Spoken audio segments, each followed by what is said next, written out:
প্ৰতি মাননীয় ডক্টৰ হীৰেণ গোহাঁই তাৰিখ 7 মাৰ্চ 2025 চন বিষয় ৰাইজৰ দল আৰু অখিল গগৈৰ সম্পৰ্কত ডক্টৰ হীৰেণ গোহাঁই ছাৰৰ মন্তব্য শ্ৰদ্ধাস্পদে নমস্কাৰ গ্ৰহণ কৰিব। আমাৰ অসম কাকতত যোৱা 6 মাৰ্চ 2025 তাৰিখে আপোনাৰ এক বক্তব্য প্ৰকাশ পাইছে। বাতৰিটোৰ শিৰোনাম হ'ল অখিলৰ গতিবিধি আমি বুজি নাপাওঁ ডক্টৰ গোহাঁই। তেওঁ দলৰ সিদ্ধান্তৰ বিষয়ে আমি কোনো ফুট নাপাওঁ।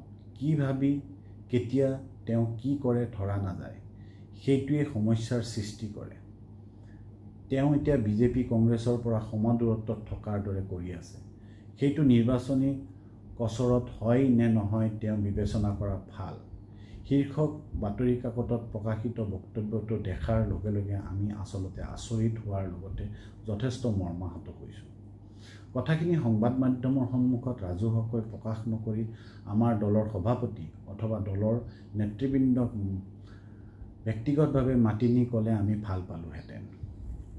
কাৰণ আপোনাৰ লগত আমাৰ সম্পৰ্ক কেইবা দশক ধৰি। অসমৰ সমাজ জীৱনত, অসমৰ সংকটকালত সকলো সময়তে আপুনি বলিষ্ঠ ভূমিকা লৈ আহিছে।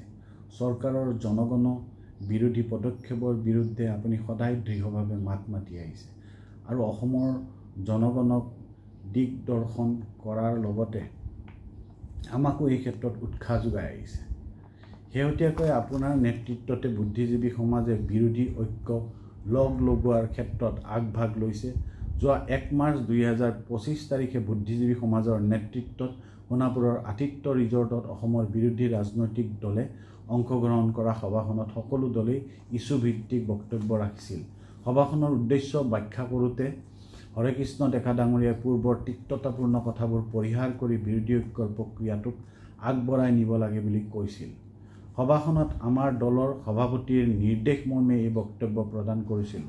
তাৎপৰ্যপূৰ্ণ কথাটো হ'ল সকলো দলৰ প্ৰতিনিধিয়ে তেওঁলোকৰ বক্তব্যত কাকোৱে ব্যক্তিগত আক্ৰমণ নকৰি ইছ্যুভিত্তিক বক্তব্য ৰখাৰ বিপৰীতে একমাত্ৰ কংগ্ৰেছ দলৰ প্ৰতিনিধি সাংসদ প্ৰদ্যুৎ বৰদলৈ ডাঙৰীয়া সভাখনৰ বিষয়বস্তুৰ পৰা আঁতৰি ব্যক্তিগতভাৱে অখিল গগৈ ডাঙৰীয়াৰ নাম লৈ আক্ৰমণ কৰিছিল।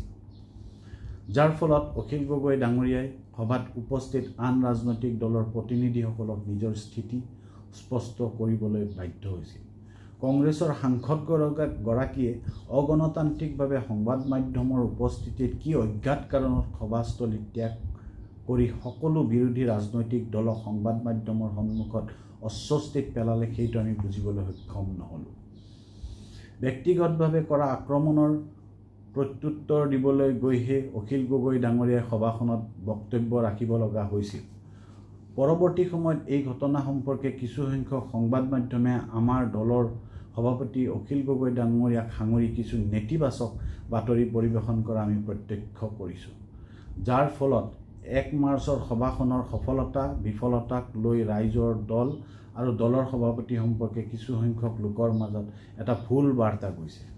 যাৰ বাবে চাগে ছাৰ আপুনিও আমাৰ প্ৰতি ভুল ধাৰণা গঢ়ি উঠাৰ বাবে এই বক্তব্যখিনি সংবাদ মাধ্যমত ব্যক্ত কৰিছে।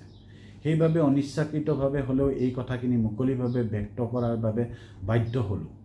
তাৎপৰ্যপূৰ্ণ কথাটো হ'ল যোৱা 1 মাৰ্চৰ সভাখনত আপোনালোকৰ পৰামৰ্শমতে ৰাইজৰ দলে ততাতৈয়াকৈ 2 মাৰ্চৰ দিনাখন দলৰ কৰ্ণধাৰ পাতি সিদ্ধান্ত লৈছিলোঁ যে বিৰোধী দলৰ মাজত যাতে আগন্তুক দিনত কোনো বিভ্ৰান্তি আৰু ভুল বুজাবুজিৰ সৃষ্টি নহয় তাৰ বাবে দলৰ সকলো সতীৰ্থক কোনো ৰাজহুৱা বক্তব্য নাৰাখিবলৈ নিৰ্দেশ প্ৰদান কৰা হৈছিল।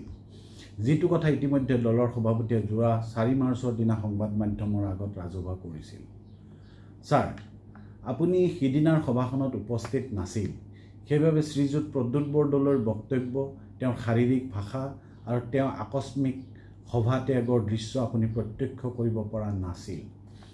সেইবাবে এই প্ৰেক্ষাপটটো ওলাই কৰি আপুনি সংবাদ মাধ্যমত যি বক্তব্য দাঙি ধৰিছে নিশ্চিতভাৱে আমাৰ গ্ৰহণযোগ্য নহয়। আমি ভাবোঁ সভাত এনে কোনো বিশেষ পৰিস্থিতিৰ উদ্ভৱ হোৱা নাছিল যি কাৰণত সাংসদজনে সভাস্থলী ত্যাগ কৰিব লাগে।